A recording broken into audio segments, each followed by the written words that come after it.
Pranešimų funkcionalumas iš mūsų sistemos. Apskritai puikiai žinome, kad Facebook niekaip neinformuoja jūsų klientų apie tai, kad, nežinau, prasideda transliacija ir panašiai.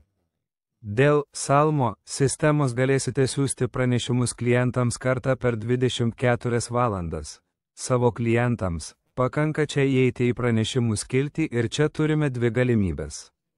Salmo programa, bet šiuo metu tuo neužsiimkime, nes tai šiek tiek sudėtingiau, įeikime tik į šią parinktį.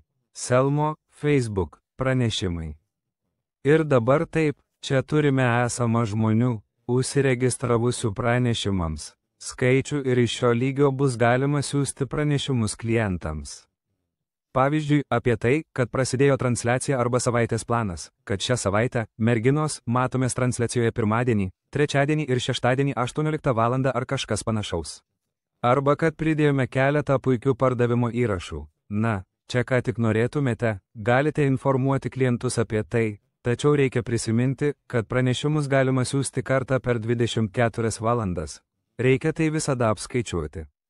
Ir dabar ką daryti, kad klientai užsiregistruotų, aš netrukus jums atsiųsiu tokią grafiką.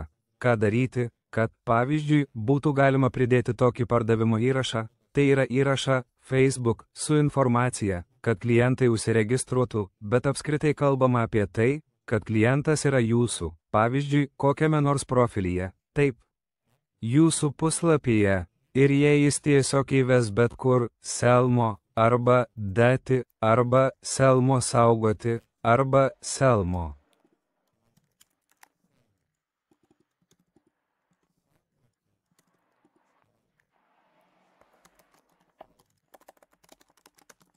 Ir saugoti, tai turime pasirinkti tiesiog šias tris galimybės.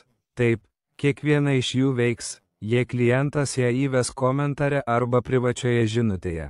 Bet tarkime, nežinau, aš įvesiu trumpiausią, tą Salvodeti.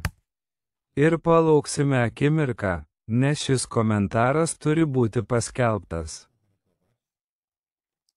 Ir tuo metu klientas gaus Messenger tokį klausimą, ar nori gauti pranešimus, jei paspausiu taip.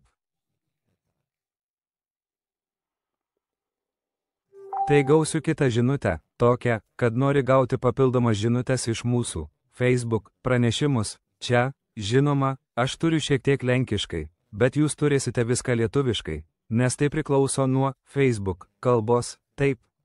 Ir tada čia paspaudžiame gaunu atnaujinimą, jūsų kalba tai bus kitaip. Ir dabar, kai aš atnaujinsiu Salmo, čia jau yra parašytas vienas asmuo, taip, nes aš ką tik užsiregistravau šiems pranešimams.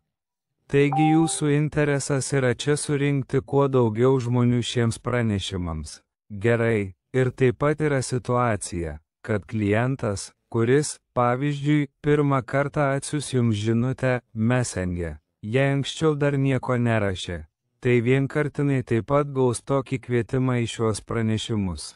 Todėl tokiu būdu taip pat galbūt surinksite daugiau žmonių šiems pranešimams, tokiu būdu, bet apskritai kalbama apie tai, kad jūs turite skatinti juos rašyti būtent bet kur, pavyzdžiui, Salmodeti, todėl transliacijose apie tai reikia kalbėti, galbūt rašyti ar kažką. Rašykite, merginos, kažką panašaus, Salmodeti, tada būsite nuolat informuoti, gausite iš mūsų pranešimus, žinosite, kas pas mus vyksta.